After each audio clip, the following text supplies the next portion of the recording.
Night ஊற வச்ச கொண்டக்கடலையை இந்த மாதிரி நம்ம வேக போட்டுக்கலாம். அது கூடவே சோம்பு, மிளகு 4, 2 பட்டை, 2 கிராம்பு போட்டு அப்படியே மூடி வச்சு வேக வச்சிருங்க. நல்லா ஃபைனாக வேகட்டும்.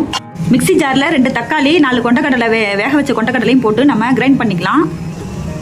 வானலில் தேவையான அளவு ஆயில் போட்டுட்டு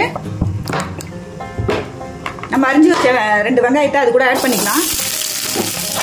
நல்லா பொன்னிறமாக வதக்கிட்டு கூடவே கொஞ்சம் கருவேப்பிலையும் ஆட் பண்ணிக்கலாம். ஆனியன் நல்லா வதங்கினது நம்ம தக்காளி கொண்டக்கடலை அரைச்சி வச்சுருக்கோம் இல்லைங்களா, அந்த விழுதையும் சேர்த்து ஆட் பண்ணிக்கலாம். சேர்த்து நல்லா வதக்கலாம்.